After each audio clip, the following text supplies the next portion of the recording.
Hi friends, welcome back to G K ಕಾನೂಸ್ kitchen. ಇವತ್ತು ನಾನು ಈ ಥರ ಮೊಟ್ಟೆ ಕೋಳಿ ಚಿಕನ್ ಫ್ರೈನ ಮಾಡ್ತಾಯಿದ್ದೀನಿ.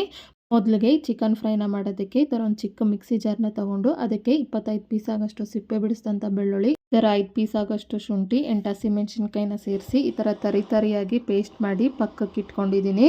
ಈಗ ಈ ಫ್ರೈನ ಮಾಡೋದಕ್ಕೆ ಈ ಥರ ಒಂದು ಪ್ಯಾನ್ನ ತೊಗೊಂಡು ಸ್ಟವ್ನ ಆನ್ ಮಾಡಿ 3ರಿಂದ 4 ಟೇಬಲ್ ಸ್ಪೂನ್ ಆಗೋಷ್ಟು ಎಣ್ಣೆನ ಸೇರಿಸಿ, ಎಣ್ಣೆ ಕಾದ್ಮೇಲೆ ಕರಿಬೇವು ಹಾಗೆಯೇ ನಾವು ಮುಂಚೆನೇ ರೆಡಿ ಮಾಡಿ ಇಟ್ಕೊಂಡಂಥ ಬೆಳ್ಳುಳ್ಳಿ, ಶುಂಠಿ, ಹಸಿಮೆಣಸಿನ್ಕಾಯಿ ಪೇಸ್ಟ್ನ ಇದಕ್ಕೆ ಸೇರಿಸಿ ಈಗ ಒಂದು ಸಾರಿ ಇದನ್ನು ಮಿಕ್ಸ್ ಮಾಡ್ಕೊತಾ ಇದ್ದೀನಿ.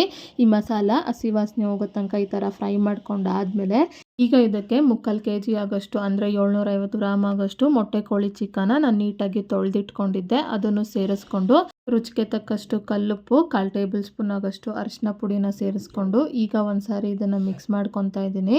ಈ ಥರ ಮಿಕ್ಸ್ ಮಾಡ್ಕೊಂಡಾದ್ಮೇಲೆ ಈಗ ಇದನ್ನು ಮುಚ್ಚಿಟ್ಕೊತಾ ಇದ್ದೀನಿ.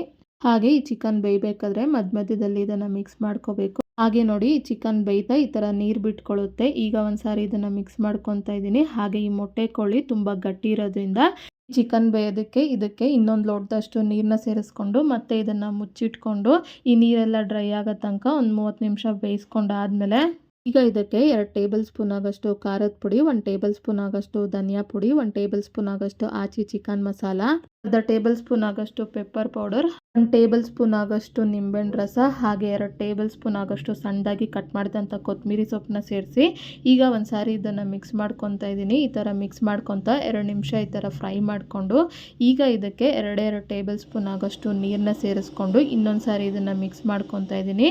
ಈ ಥರ ನೀರನ್ನ ಸೇರಿಸೋದ್ರಿಂದ ನಾವು ಹಾಕಿರುವಂಥ ಮಸಾಲ ಪೌಡ್ರ್ ಎಲ್ಲ ಸೀದೋಗ್ದಿರ ಇರುತ್ತೆ, ಹಾಗೆ ಮಸಾಲ ಈ ಚಿಕನ್ಗೆ ಚೆನ್ನಾಗಿ ಹಿಡಿಯುತ್ತೆ. ಈ ಥರ ಮಿಕ್ಸ್ ಮಾಡ್ಕೊತ ಇನ್ನೂ 1-2 ನಿಮಿಷ ಲೋ ಫ್ಲೇಮ್ನಲ್ಲೇ ಫ್ರೈ ಮಾಡಿಕೊಂಡು ಸ್ಟವ್ನ ಆಫ್ ಮಾಡಿಕೊಂಡ್ರೆ ಚಿಕನ್ ಫ್ರೈ ಈ ಥರ ರೆಡಿ ಆಗುತ್ತೆ. ಈಗ ಇದನ್ನು ಈ ಥರ ಸರ್ವಿಂಗ್ ಪ್ಲೇಟ್ಗೆ ತೊಗೊತಾ ಇದ್ದೀನಿ. ಈ ಮೊಟ್ಟೆ ಕೋಳಿ ಚಿಕನ್ ಫ್ರೈನ ನೀವು ಒಂದ್ಸರಿ ಟ್ರೈ ಮಾಡಿ, ನಿಮ್ಗೆ ಹೇಗೆ ಬಂತು ಅಂತ ನನಗೆ ಕಮೆಂಟ್ ಬಾಕ್ಸ್ನಲ್ಲಿ ತಿಳಿಸಿ. ಹಾಗೆಯೇ ನಿಮ್ಗೆ ಯಾವುದೇ ರೆಸಿಪಿ ಬೇಕಾಗಿದ್ರೂ ಕಮೆಂಟ್ ಬಾಕ್ಸ್ನಲ್ಲಿ ಕಮೆಂಟ್ ಮಾಡಿ. ಈ ರೆಸಿಪಿ ನಿಮ್ಗೆ ಇಷ್ಟ ಆದಲ್ಲಿ ಲೈಕ್ ಮಾಡಿ, ಶೇರ್ ಮಾಡಿ, ಸಬ್ಸ್ಕ್ರೈಬ್ ಮಾಡಿ.